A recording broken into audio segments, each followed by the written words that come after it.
सूरदास हिंदी के भक्तिकाल के महान कवि थे। हिंदी साहित्य में भगवान श्री कृष्ण के अनन्य उपासक और ब्रजभाषा के श्रेष्ठ कवि महात्मा सूरदास हिंदी साहित्य के सूर्य माने जाते हैं। महाकवि श्री सूरदास का जन्म 1478 ई में रुनकता क्षेत्र में हुआ था। ये गांव मथुरा आगरा मार्ग के किनारे स्थित है। कुछ विद्वानों का मत है कि सूरदास का जन्म दिल्ली के पास असीही नामक स्थान पर एक निर्धन सारस्वत ब्राह्मण परिवार में हुआ था। वह बहुत विद्वान थे, उनकी लोग आज भी चर्चा करते हैं। वे मथुरा के बीच गऊघाट पर आकर रहने लगे थे। सूरदास के पिता रामदास बैरागी प्रसिद्ध गायक थे। सूरदास के जन्मांध होने के विषय में अनेक भ्रांतियां हैं। प्रारंभ में सूरदास आगरा के समीप गऊघाट पर रहते थे। वहीं उनकी भेंट श्री वल्लभाचार्य से हुई और वे उनके शिष्य बन गए। वल्लभाचार्य ने उनको पुष्टि मार्ग में दीक्षित कर के कृष्ण लीला के पद गाने का आदेश दिया। सूरदास की मृत्यु गोवर्धन के निकट पारसौली ग्राम में 1583 ईस्वी में हुई। सूरदास की जन्मतिथि एवं जन्मस्थान के विषय में मतभेद। सूरदास की जन्मतिथि एवं जन्मस्थान के विषय में विद्वानों में मतभेद है। साहित्य लहरी सूर की लिखी रचना मानी जाती है। इसमें साहित्य लहरी के रचना काल के संबंध में निम्न पद मिलता है। मुनि पुनि के रस लेख दसन गौरीनंद को लिखी सुवल संवत पेख। इसका अर्थ संवत 1607 ईस्वी में माना गया है। अतएव साहित्य लहरी का रचना काल संवत 1607 शून्य है। इस ग्रंथ से ये भी प्रमाण मिलता है कि सूर के गुरु श्री वल्लभाचार्य थे। सूरदास का जन्म सम 1540 ईस्वी के लगभग ठहरता है, क्योंकि वल्लभ संप्रदाय में ऐसी मान्यता है कि वल्लभाचार्य सूरदास से 10 दिन बड़े थे और वल्लभाचार्य का जन्म उक्त संवत की वैशाख कृष्ण एकादशी को हुआ था। इसलिए सूरदास की जन्म तिथि वैशाख शुक्ला पंचमी संवत 1535 शून्य समीचीन जान पड़ती है।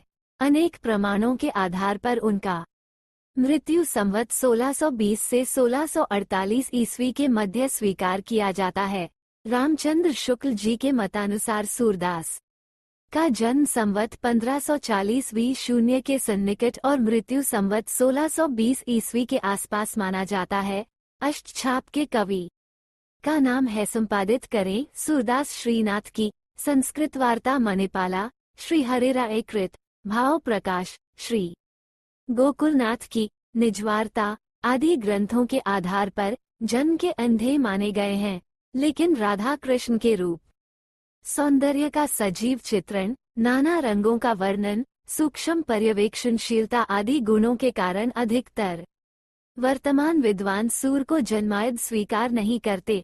सूरदास द्वारा रचित हिंदी ग्रंथ संपादित करे सूरदास जी द्वारा लिखित 5 ग्रंथ बताए जाते हैं। 1. सूरसागर, जो सूरदास की प्रसिद्ध रचना है, जिसमें 1.25 लाख पद संग्रहित थे, किंतु अब 7-8 हजार पद ही मिलते हैं। 2. सूरसारावली। 3. साहित्य लहरी, जिसमें उनके कूट पद संकलित हैं। 4. नल दमयंती। 5. ब्याहलो नागरी प्रचारिणी सभा द्वारा प्रकाशित हस्तलिखित पुस्तकों की विवरण तालिका में सूरदास के 16 ग्रंथों का उल्लेख है। इनमें सूरसागर, सूरसरावली, साहित्य लहरी, नल दमयंती, ब्याहलो के अतिरिक्त दशमस्कंध टीका, नागलीला, भागवत, गोवर्धन लीला, सूरपचीसी, सूरसागर सार, प्राण प्यारी आदि ग्रंथ सम्मिलित हैं। इनमें प्रारंभ के 3 ग्रंथ ही महत्वपूर्ण समझे जाते हैं।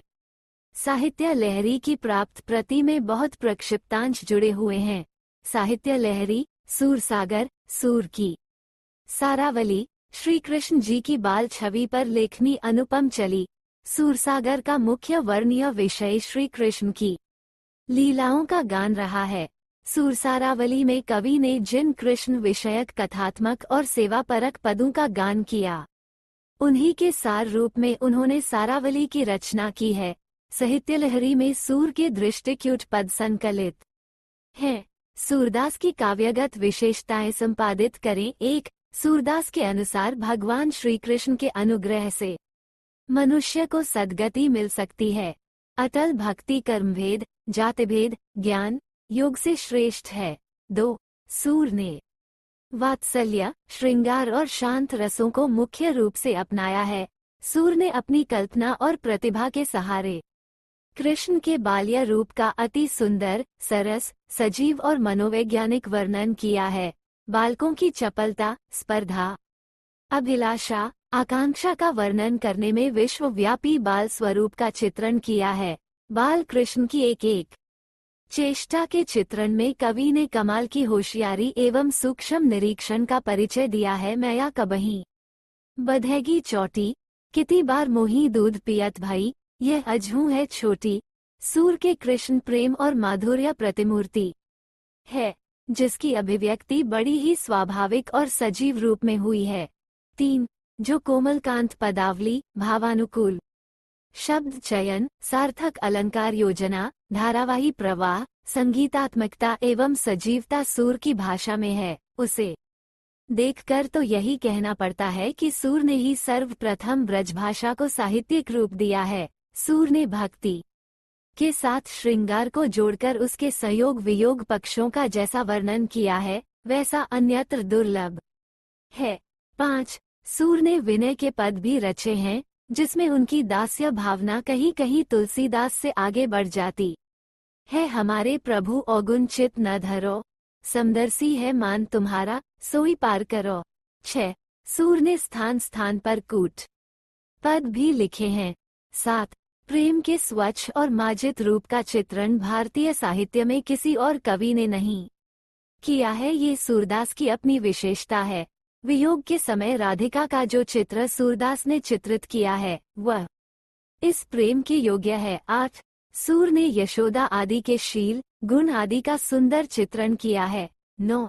सूर का भ्रमर गीत वियोग श्रृंगार का ही उत्कृष्ट ग्रंथ नहीं है, उसमें सगुण और निर्गुण का भी विवेचन हुआ है। इसमें विशेषकर उद्धव गोपी संवादों में हास्य व्यंग्य के अच्छे छींटे भी मिलते हैं। सूर की कविता में पुराने आख्यानों और कथनों का उल्लेख बहुत स्थानों में मिलता है। 10. सूर के गे पदों में हृदयस्थ भावों की बड़ी सुंदर व्यजना हुई है। उनके कृष्ण लीला संबंधी पदों में सूर के भक्त और कवि हृदय की सुंदर झांकी मिलती है। 11. सूर का काव्य भाव पक्ष की दृष्टि से ही महान नहीं है, कला पक्ष की दृष्टि से भी वो उतना ही महत्वपूर्ण है। सूर की भाषा सरल, स्वाभाविक तथा वाग्वैदिग्धपूर्ण है। अलंकार योजना की दृष्टि से भी उनका कला पक्ष सबल है। आचार्य हजारी प्रसाद द्विवेदी ने सूर की कवित्व शक्ति के बारे में लिखा है, सूरदास जब अपने प्रिय विषय का वर्णन शुरू करते हैं तो मानो अलंकार शास्त्र हाथ जोड़कर उनके पीछे पीछे दौड़ा करता है। उपमाओं की बाढ़ आ जाती है, रूपकों की वर्षा होने लगती है। इस प्रकार हम देखते हैं कि सूरदास हिंदी साहित्य के महाकवि हैं, क्योंकि उन्होंने न केवल भाव और भाषा की दृष्टि से साहित्य को सुसज्जित किया, वरन कृष्ण काव्य की विशिष्ट परंपरा को भी जन्म दिया।